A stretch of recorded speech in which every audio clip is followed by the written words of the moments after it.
চোখের বালি।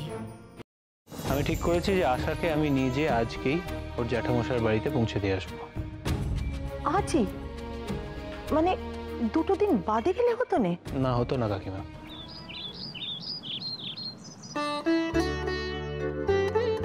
ওই নতুন বউ, তোমার জন্য তেঁতুল আচার নিয়ে এসেছিলাম।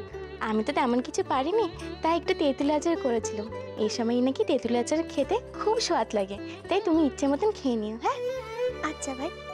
আর এই যে এই পুটলিতে আমার হাতে বানানো কটা নাড়ু আর মোয়া আছে, এগুলো তোমার জন্য। আমরা তো আর ও বাড়িতে যেতে পারবো না, তাই যখন তুমি এগুলো খাবে তখন তোমার আমাদের কথা মনে পড়বে। তা কেন ভাই? তোমরা তো মাঝে মাঝে আমাদের আমাদের ও বাড়িতে যাবে। সে আর আমার ভাগ্যে নেই নতুন বউ। এবারে খিড়কি থেকে সদর, এইটুকুই যে আমার যাওয়ার জায়গা। একখানি কথা আমি কিছুতেই বুঝতে পারছি না, একদিনে এমন কি হলো? ভাসু ঠাকুর কেন পাঠিয়ে দিচ্ছেন? সে আমি জানি না ভাই সুহাস, কিন্তু আমি এইটুকু জানি উনি আমার ক্ষতি চাননি। উনি যা করছেন আমার মঙ্গলের জন্যই করছেন। ভাই সূর্য, তুমি এই কটা মাস একটু রাধা মাধবের দিকে খেয়াল রেখো। ওনার নিত্য ভোগ যেন প্রতিদিন ওনার কাছে পৌঁছে যায়। আর ভাই সুহাস, খেমিনা সব জামা কাপড়গুলো গুলিয়ে ফেলে, তাই তুমি একটু বেছে বেছে কার কোনটা জামা কাপড় ডেকে দিও, কেমন? আর সুধা দিদিকে একটু বলে দিও যেন ওনার খাবারে তেল মশলা একটু কম দেয়, সেদিকেও একটু খেয়াল রেখো। ও হ্যাঁ, আর সূর্য, মায়ের বাতের ব্যথা কানা এ কদিন মাঝে মাঝেই বেড়ে উঠছে, তাই তুমি একটু সময় মতো মলমখানা লাগিয়ে দিও। তুমি চলে গেলে যে আমাদের বড্ড একা একা লাগবে নতুন বউ। এবারে পেরান তুমি, তুমি চলে গেলে এবারে থেকে সমস্ত আনন্দ চলে যাবে। তুমি থাকলে যদি বা দু একখানা মনের কথা তোমার সাথে কইতুম, আর সেও বুঝি আমার কপালে সইল না। আমারও তো তোমাদের কথা খুব মনে পড়বে ভাই সূর্য। এই সংসার ছেড়ে আমার চলে যেতে হবে, এ কথা ভাবলেই যে আমার চোখে জল আসছে। তুমি মন খারাপ করো না সূর্য, মাত্র তো কয়েকটা মাস, তারপরেই তো আমি আবার ফিরে আসব। আমরা আবার সকলে একসাথে থাকবো। সে আর আমার কপালে নেই নতুন বউ, কি জানি তোমার সাথে আর কোনোদিন দেখা হবে কি না। ছি ভাই সুহাস, অমন কথা মুখেও এনুনি। ওনাকে দিয়ে আমি খুড়িমার সাথে কথা বলাবো। ওনার কথা কেউ আমার নিয়ে করতে পারেনি, তোমাকে কেউ করতেও পাঠাতে পারবে না। আমার উপর তুমি একটু ভরসা রাখো ভাই সুহাস। ও চুনি, কিরে তোর হলো? বেলা তো বয়ে যাবে এবারে। হ্যাঁ মাসি, আসছি।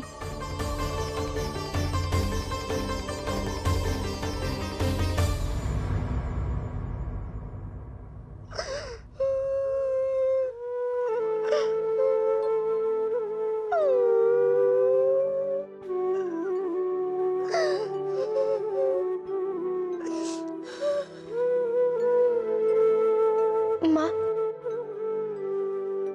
থাক মা, থাক থাক, ভালো থাকিস মা। আপনি আপনার শরীরের যত্ন নেবেন মা। আর আমি সূর্যকে বলে দিয়েছি ও আপনার মালিশের তেলখানা প্রতিদিন মাখিয়ে দেবে। তুইও নিজের যত্ন নিস রে মা, ভালো থাকিস। কোলে গোপাল নিয়ে ফিরিস রে মা। তোর পথে আমি বসে থাকবো।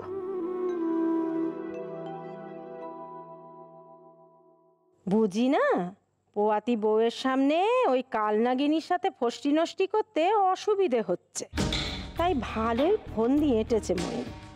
বউকে একেবারে বিদায় করে ছাড়লে। ঠাকুমা,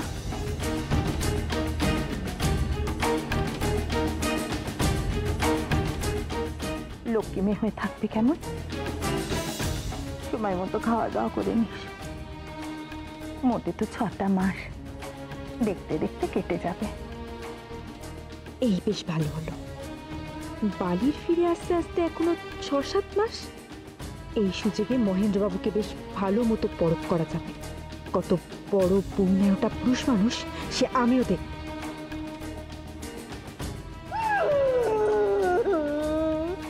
থাক বাচ্চা, থাক বাচ্চা, থাক। তোমার সাথে যে আমার কবে আমার দেখা হবে তা শুধু ভগবানই আপনি জানেন গো বাচ্চা।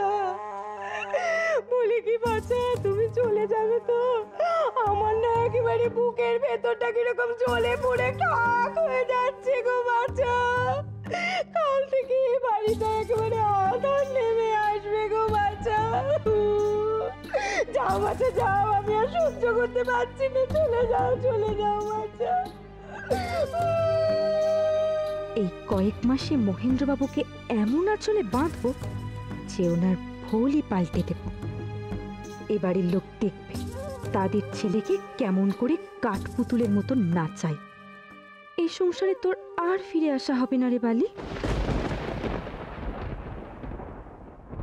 বেহাই ঠাকুরপো, দেশের কাজে আমার যদি কোনো সাহায্য লাগে তাহলে বলতে সংকোচ করবেন না। সুস্থ থেকো, আনন্দে থেকো বউঠান। আশা, কি হচ্ছে এটা কি? তুমি কি এখন জনে জনে সবাইকে প্রণাম করবে নাকি? দেরি হয়ে যাচ্ছে তো, চলো।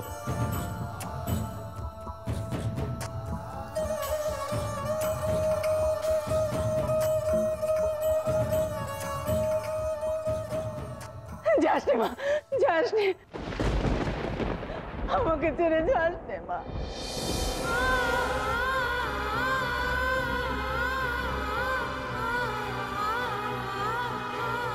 তোকে ছাড়া আমি বাঁচতে পারবো না মা।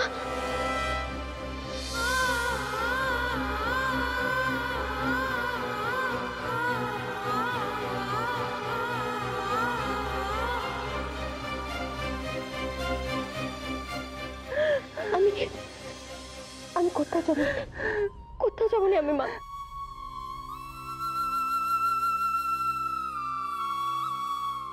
যাস নে মা, আয় আমার বুকে, আয় মা বুকে।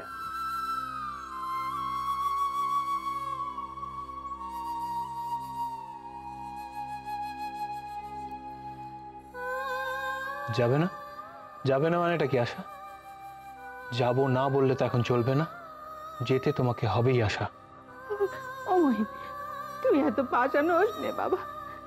এই সময় মেয়েদের মায়ের কাছে থাকতে হয়, তুই ওকে আমার কোল থেকে কেড়ে নিস নে বাবা। শুধু ওকে শুধু আমার মা বলে মানে কিনা, শুধু ওকে তো আমি মেয়ের থেকে কোনো অংশ কম ভালোবাসি রে। ওকে আমার কাছ থেকে টেনে নিস নে তুই, মই টেনে নিস নে। মানে মানে আমার কথার কোনো দাম নেই তোমাদের কাছে? আমি যখন একটা সিদ্ধান্ত নিয়েছি নিশ্চয়ই তার পেছনে একটা কারণ আছে। আশাকে ওই বাড়িতে পাঠানোর পেছনে একটা চিন্তা ভাবনা আছে, সেটা ভেবে দেখেছো? মহিন্দ্রা, আরও একটা বিষয় ভাবার দরকার। এই সময় মেয়েদের হাসি খুশি দেখা উচিত। আর আমার মনে হয় বৌঠানকে জোর করে পাঠানো ঠিক হচ্ছে না। তোমাদের সবাইকে ছেড়ে দিয়ে বৌঠান আনন্দে থাকতে পারবে না। কই, এর আগে তো আশা কখনো আপত্তি জানায়নি। ও তো আমার সিদ্ধান্ত মেনেই নিয়েছিল। এখন বেরোনোর আগে মা কান্নাকাটি করলো বলে ও সাময়িকভাবে দুর্বল হয়ে পড়েছে। আমার বিশ্বাস ও বাড়িতে গেলেই ঠিক হয়ে যাবে। আশা, মন শক্ত করো, আমি যেমনটা বলছি তেমনটা করো। মই, চুনিকে আমি সব থেকে ভালো চিনি। ওর বুক ফাটবে তবু মুখ ফুটবে না। ওই বাড়িতে মুখ ফুটে কাউকে কিচ্ছু বলবে না, শুধু শুধু নিজের মনের মধ্যে ঘুমরে ঘুমরে কেঁদে মরবে। মরণ বলি, এ কোন যাত্রাপালা শুরু হলো আবার? মেয়েরা তো জানি বাপের বাড়িতে যাওয়ার নামে এক পায়ে খাড়া হয়ে থাকে, আর এই মেয়েকে দেখো কেঁদে ভাসাচ্ছে, যেন ওকে হাত পা বেঁধে জলে ফেলে দেওয়া হচ্ছে। যত সব হাতিক্যেতা। মহিন, আরে বাবা দেখ, ওর মনটা ভালো নেই, মুখটা চেয়ে দেখ কেমন আমসি বানা হয়ে রয়েছে। আমি তো মা, আমি ভালো বুঝতে পারিনি মহিন। না না না, ওকে আমি ছাড়বো না। সে তুই যতই রাগ কর না কেন, আমি ওকে ছাড়বো না, কোথাও যেতে দেবো না। তোকে কি কোথাও যেতে হবে না রে মা, চল দেখি ঘরে চল। কিন্তু মা, উনি যে আমায় আদেশ করেছেন, ওনার আদেশ আমি কি করে অমান্য করি? আমি জানি রে মা, স্বামীর আদেশ তুই হেলা চিন্তা করতে পারবি না, আমি জানি। কিন্তু আমি যে তোর স্বামীর মা, তোর স্বামীর আদেশের থেকে আমার আদেশের ওজন অনেক বাড়ি রে। আমি তোকে বলছি, চল ঘরে চল। আয় দেখি।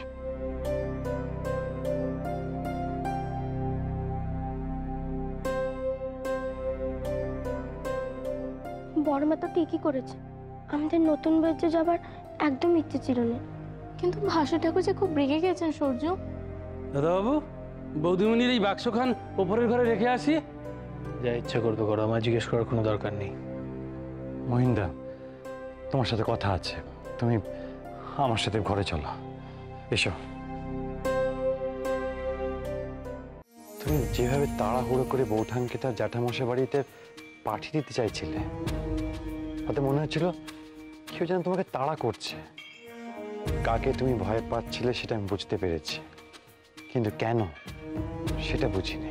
ও সব পারে বিহারি, সেই জন্যই তো আমার ভয় করছে। কেউ বুঝতে পারছে না, কিন্তু আমি নিশ্চিত যে একটা বড় বিপদ ঘনিয়ে আসছে। ও এবার আশার ক্ষতি করবে, আমি জানি সেটা। আর সেই জন্যই চিন্তায় আমি পাগল হয়ে যাচ্ছি। এটা হওয়ার ছিল মহিন্দা। এতদিন তুমি যে মানুষটাকে মাথায় তুলে রেখেছিলে, আজ তাকে হঠাৎ করে ভুলে গিয়ে বৌঠান আর সংসার নিয়ে মেতেছ। সে নিজেকে অপমানিত বোধ করছে, অবাঞ্ছিত বোধ করছে, আর তাই সে হিংস্র হয়ে উঠেছে। আমি আর পারছি না বিহারি, আর পারছি না। তুমি যে করে হোক একটা উপায় বের করো। আশা সহজ সরল, সে এসব কল্পনা করতে পারবে না। তাকে যে সব রকম বিপদের হাত থেকে যেমন করে হোক আগলাতেই হবে। মহিন্দা, আমি বলি কি, তুমি বিনোদিনীর সাথে স্বাভাবিক ব্যবহার করো, এমন কিছু করো না যাতে তার মনে আরো হিংসে সৃষ্টি করে। আমার মনে হয় তাতে পরিস্থিতি স্বাভাবিক থাকবে। থাকবে না বিহারি, থাকবে না। বিনোদিনীকে এখন কোনোভাবেই ভোলানো যাবে না। যবে থেকে সে শুনেছে যে আশা সন্তান সম্ভাবনা, তবে থেকে সে মনে মনে ফুঁসছে। মহিন্দা, ভেঙে পড়লে চলবে না। দেখো, বৌঠানকে অন্য জায়গায় পাঠালে সমস্যার সমাধান হবে না, বরং আরো বাড়বে। বৌঠান যদি এখানে না থাকে, তাহলে সে নিজের অধিকার তোমার উপর বেশি করে দাবি করবে। তার চেয়ে বরং তুমি শক্ত হও, বুদ্ধি করে পরিস্থিতি মোকাবিলা করো।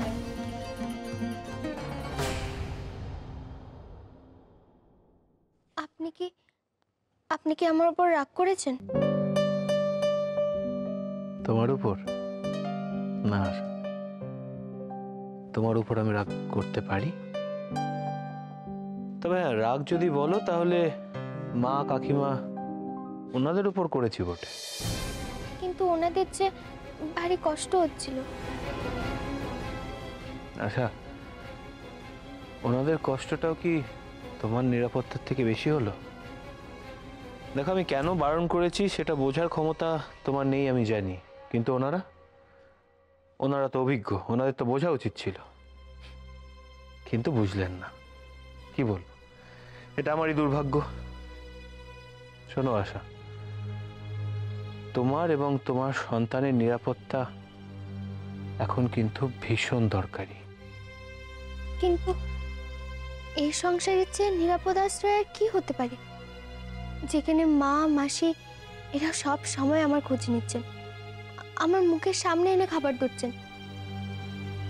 মেয়েরা যে বাপের বাড়িতেও এত আদর যত্ন পায়নি, তাহলে আপনার এত চিন্তা কিসের?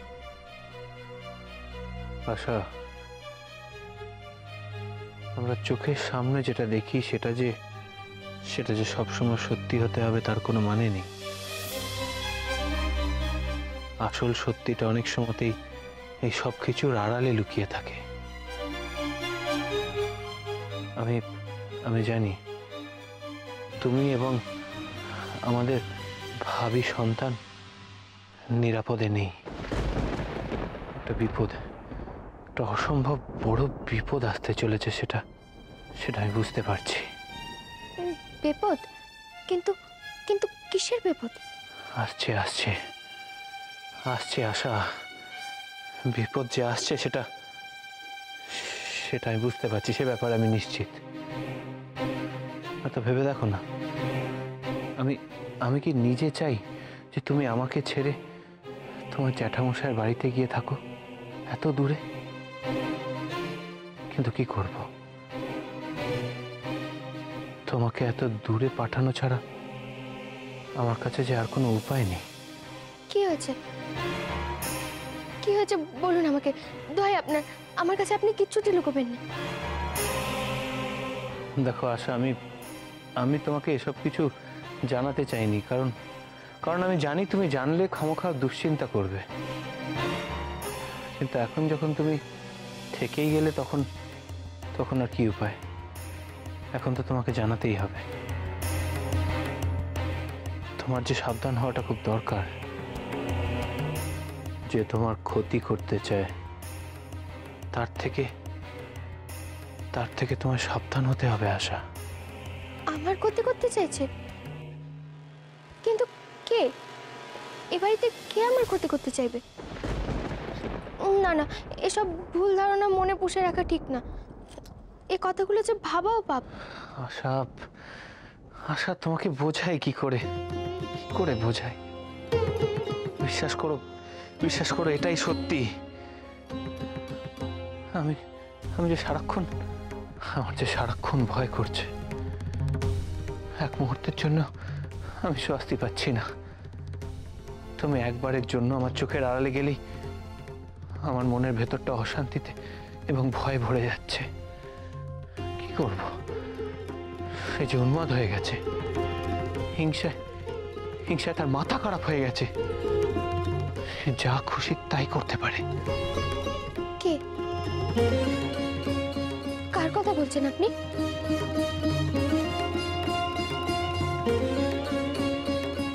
তোমার সই আশা, তোমার চোখের বালি।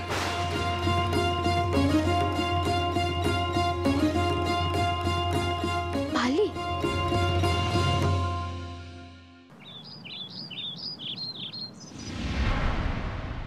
দাঁড়াও মহেন্দ্র মুখুজ্জি, তোমাকে এবার একটা উচিত শিক্ষা দেব। তবে যুদ্ধের কৌশল এবার পাল্টাতে হবে। এবার আর সরাসরি না, এবার টোপ দিয়ে মাছ খেলিয়ে তুলতে হবে। তুমি ডেকেছিলে বিনোদ? এই যে মহেন্দ্রবাবু, আপনার জন্য রুমালে নকশা তুলছি। শুনেছি নাকি আপনি নকশা করা রুমাল খুব ভালোবাসেন। কেমন হয়েছে একবার দেখে বলুন না। আপনাকে যতক্ষণ না দেখাতে পারছি আমার শান্তি আসছে না। এই জন্য কি দরকার ছিল এত কষ্ট করার? আশা তো আমার জন্য অনেকগুলো নকশা করা রুমাল তৈরি করে দিয়েছে। শুধু এসব করার আর কি দরকার ছিল? আশা আশা আশা একেবারে ইষ্ট নাম জপ করছে সারাক্ষণ। ওই আশা আমার থেকে সেলাই শিখে এখন আমাকেই টেক্কা দেবে। যখন এ বাড়িতে এসেছিলাম তখন কোথায় ছিল ওই আশা? অকম্মার ঠিকই এখন বিশাল কর্মবীর হয়েছে।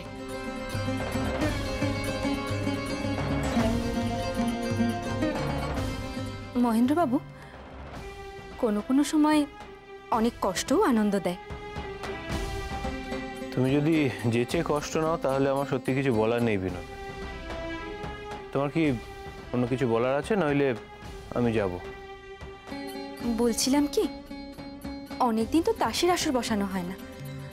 আজ বিকেলে যদি একটু তাসের আসর বসানো যেত।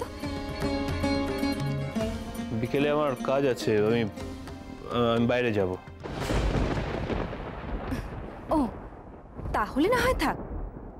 তাহলে বরঞ্চ দুপুরবেলা বঙ্কিমবাবুর নোবেলটার বাকি অংশটা পড়ে নিলে কেমন হয়?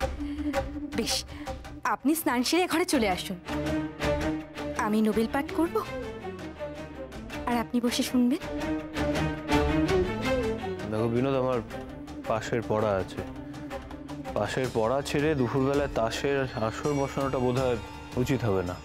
পাশের পড়া ফেলে বউয়ের সাথে সোহাগ করার সময় উচিত অনুচিত বোধগুলো কোথায় যায় মহেন্দ্র মুখুজ্জি? মহেন্দ্রবাবু, আমার আমার একদম সময় কাটছে না, সবাই যে যার কাজ নিয়ে ব্যস্ত। আমি কি করি তাই ভাবছি। আচ্ছা, আমি বরং এক কাজ করি, আমি বরং হেসেলে যাই, গিয়ে আপনার জন্য মাছের পাতুরি বানাই গে। না না, ওসবের কোনো দরকার নেই। শুধু শুধু কষ্ট করতে হবে কেন? আর তাছাড়া আমার শরীরটা কেমন ম্যাচ ম্যাচ করছে, সব তেল মশলার খাবার খেতে ইচ্ছে করছে না এখন। ওমা, সে কি, আপনার জ্বর টর এলো নাকি? দেখি। না না, জ্বরটার কিছু আসেনি, এমনি এমনি শরীরটা খারাপ। দেখো, আমার এখন অনেক কাজ আছে, আমি এখন আসি।